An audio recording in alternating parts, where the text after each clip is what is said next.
responsable at dedikado sa Barangay San Antonio. Ito ang istorya ni Kuya Robert de Asis Bagatsing. Ang kuya niyong kalbo. Si Kuya Robert ang kaisa-isang anak ni Konsehala Tess de Asis ng Parañaque. Ang tatay naman ni Kuya Robert ay si Vice Mayor Ray Bagatsing ng Pasay. Si Kuya Robert ay apo ng dating mayor ng Manila, si Ramon Bagatsing.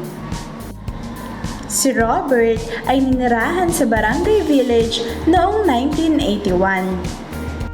Politika.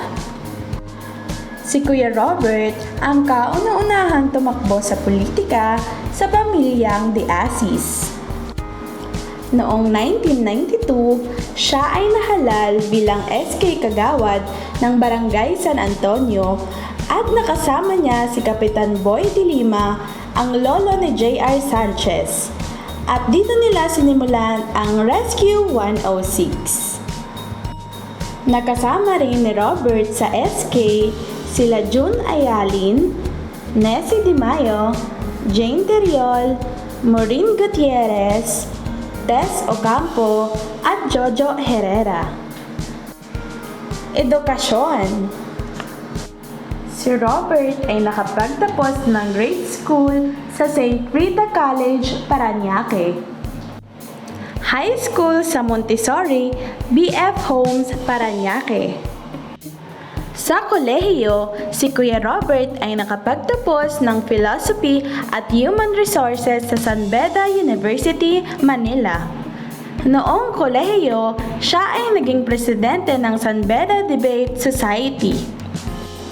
Nakapagtapos din ng management sa Asian Institute of Management, Makati. At nakapag-aral ng strategic marketing sa Harvard University, Boston, USA. Career. Nagtrabaho sa Pilipinas bilang Vice President ng Anito Group. Pumunta ng Dubai at doon na nanirahan ng halos 20 years. Nagtrabaho sa malalaking kumpanya tulad ng Caterpillar Incorporated.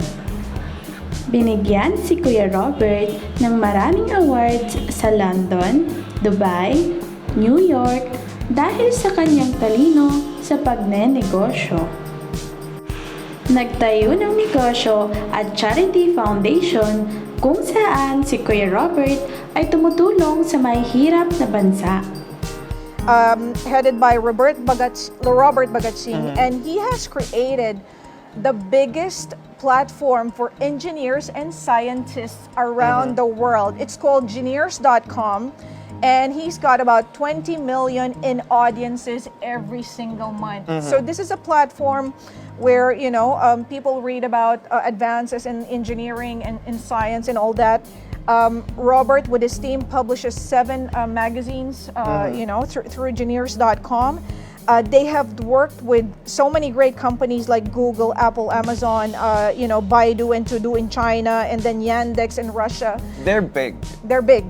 But what I like about the whole structure of the business is that a portion of their earnings go to charity. Yeah. He says that he is a father of 1,700 children in Kenya, South Africa, India, Syria, and in the Philippines. Exactly. So they've adopted these children, Robert Bagatsing, and they've adopted these children. They're providing food, clothing, shelter, and education for all these children because they believe that entrepreneurship can be used for great social impact around the world and to change the lives of the needy. So And giving them something that cannot be taken away from them. exactly. So Robert Bagatsing, kudos to you. May your tribe increase. As we always say, we need more people like you in the world. Si Robert ay pinarangalan bilang pinakamahusay na Pilipinong negosyante sa buong Middle East. Dahil ang layunin ng kanyang negosyo ay tumulong sa kapwa. Tulong sa kapwa.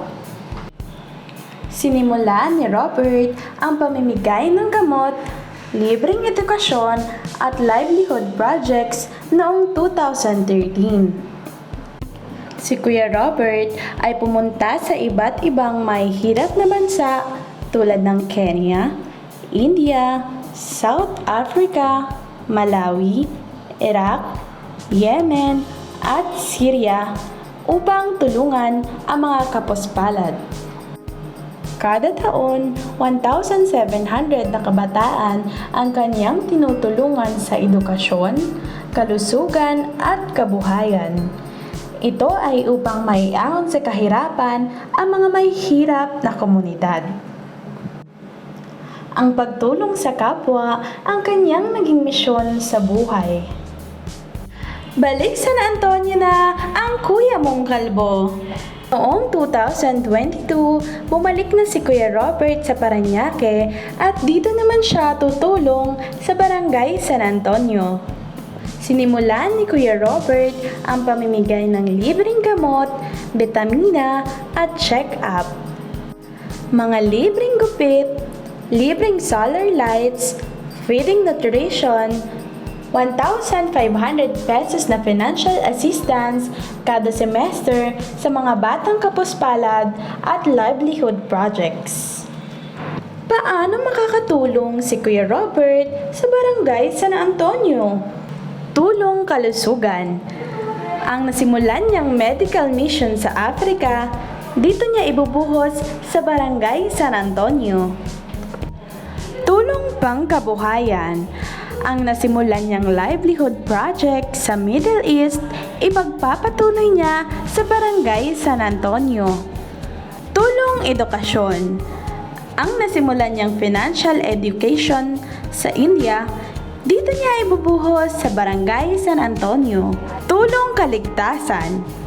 Ang nasimulan niyang seguridad na patubig, pailaw at seguridad sa Yemen, dito niya ibubuhos sa Barangay San Antonio.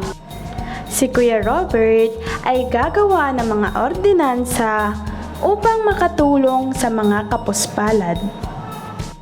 Si Kuya Robert ay mag-iimbita rin ng mga organisasyon upang makatulong sa ating barangay. Responsable at dedikado sa Barangay San Antonio.